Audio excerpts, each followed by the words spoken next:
ਅੱਜ ਕੋਈ ਖਾਸ ਪਲਾਨ ਨਹੀਂ, ਕੋਈ ਤਿਆਰੀ ਨਹੀਂ, ਬਸ ਆਓ ਲਿਬਰਟੀ ਮਾਰਕੀਟ ਦੀਆਂ ਗਲੀਆਂ ਵਿੱਚ ਟੁਰ ਚਲੀਏ। ਇਹ ਉਹੀ ਲਾਹੌਰ ਹੈ ਜੋ ਰੋਜ਼ ਸਾਡੇ ਸਾਹਮਣੇ ਆਉਂਦਾ ਹੈ। ਲੋਕ, ਦੁਕਾਨਾਂ, ਰੌਣਕ ਤੇ ਅਸਲ ਮਾਹੌਲ। ਜੇ ਤੁਸੀਂ ਲਾਹੌਰ ਨੂੰ ਜਿਉਂਦਾ ਤੇ ਸਾਂਸ ਲੈਂਦਾ ਦੇਖਣਾ ਚਾਹੁੰਦੇ ਹੋ ਤਾਂ ਮੇਰੇ ਨਾਲ ਟੁਰਦੇ ਰਹੋ। ਚਲੋ ਸ਼ੁਰੂ ਕਰੀਏ। ਉਸ ਤੋਂ ਇਲਾਵਾ ਪਾਰਕਿੰਗ ਦੀ ਕੀ ਸੂਰਤ ਹਾਲ ਹੈ, ਰਸ਼ ਕਿਤਨਾ ਕੀ ਹੋਣਾ ਵਾ, ਇਹ ਬਗੈਰ ਬੋਲੇ ਸਾਨੂੰ ਪਤਾ ਲੱਗ ਸੀ। आओ फिर असा नाल लिबर्टी ना विजिट करिए। जैसा कि सन पता है कि ये यू शेप एक बाज़ार है, असी फिर उसे यू शेप एक बारी घूमसा तो जो फिर एक्टिविटीज़ हो रही होनी लिबर्टी विच, खरीदारी, आमदोरफ्त, पार्किंग, कारोबार, वो बस तो सारी नज़र ही देख सकती।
हाँ जी बैग लेने स्टोरी भी बाद में पॉइंट फिरांगे पहले।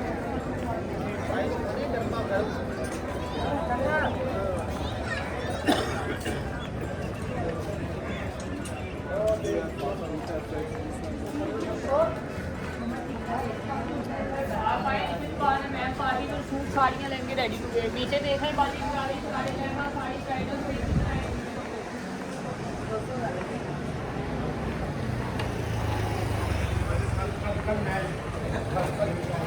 कल मैच है उसके बाद का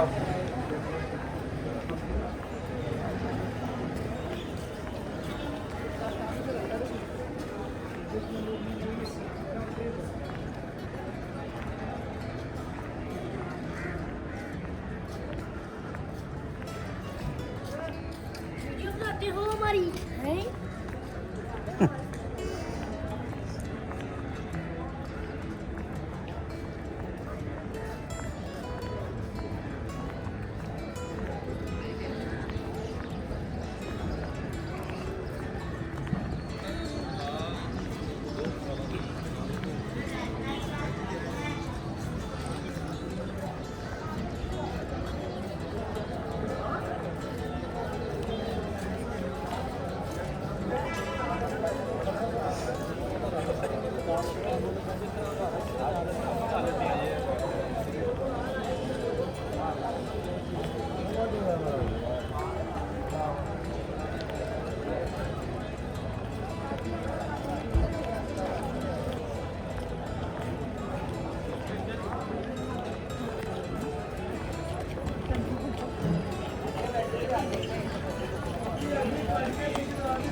Lady socks.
ਦੇ ਦੇ